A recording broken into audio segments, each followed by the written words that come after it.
ہوتے جا رہے ہیں. یعنی وہاں پر جو ہے وہ کمالات ہے اور یہاں پر صرف خطائیں ہیں.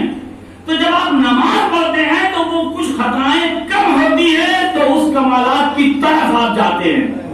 تھوڑی سی دوری کم ہوتی ہے اور اچھے کام کرتے ہیں, قربت اللہ کرتے ہیں, تو کمالات آپ کی نسیانیت کم ہوتی ہے, آپ کی غلطیاں کم ہوتی ہے, تو کمالات کی طرف آپ تھوڑا اور جاتے ہیں. تو یہ مسافت کی دوری نہیں ہے بلکہ یہ کمالات کی دوری ہے. اس کو مسافت کی دوری نہ سمجھ کے کمالات کی دوری سمجھیے.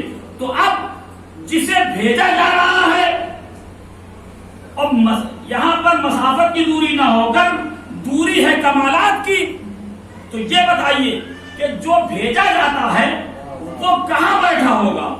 اس جگہ پر بیٹھا ہوگا کہ جہاں سے بھیجا جا رہا ہے, کہ جہاں آنے والا اس جگہ پر بیٹھا ہوگا؟ تو پھر ذہن یہی کہے گا کہ وہ وہیں بیٹھا ہوگا جہاں سے بھیجا جا رہا ہے.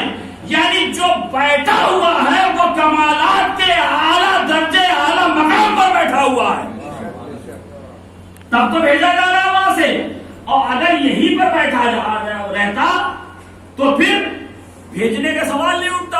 اور یہاں پر جو ہے وہ غلطیاں ہیں, نسیانیت ہے. اگر یہاں پر ہوتا تو وہ غلطیوں کا پرندہ ہوتا, وہ نسیانیت کا پرندہ ہوتا, لیکن چونکہ اسے بھیجا جا رہا ہے تو وہاں پر بیٹھا ہے جہاں پر کمالات ہی کمالات ہے. تو اب یہ کہیے کہ جو بھیج رہا ہے وہ کمال کی منزل پر, جسے بھیجا جا رہا ہے وہ کمال کی منزل پر, تو اب جو آ رہا ہے تو وہ تمام خطاؤں سے پاک ہوگا کیونکہ وہاں پر بیٹھا ہوا ہے. اب یہ مت کہیے گا کہ رسالت پر بنائے عصمت تھی, بلکہ یہ کہنا پڑے گا عصمت پر بنائے رسالت ہے.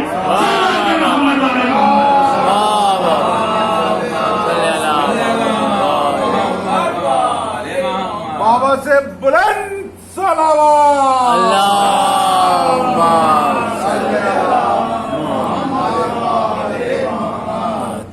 وہاں بیٹھا ہوا تھا جہاں پر کمالات ہے. یعنی پہلے وہ معصوم تھا, قدرت نے اپنے آئینے میں جب اسے دیکھ لیا کہ یہ معصوم ہے, تب اسے نبی اور